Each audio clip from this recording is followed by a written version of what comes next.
describe me as attack dog when sila yung umaatake. Well, at least attack dog sila garapata.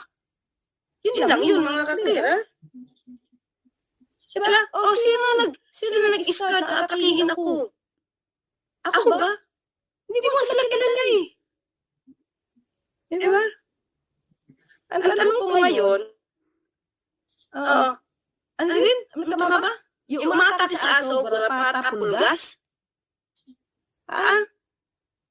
Pero anyway, mahirap lang kasi.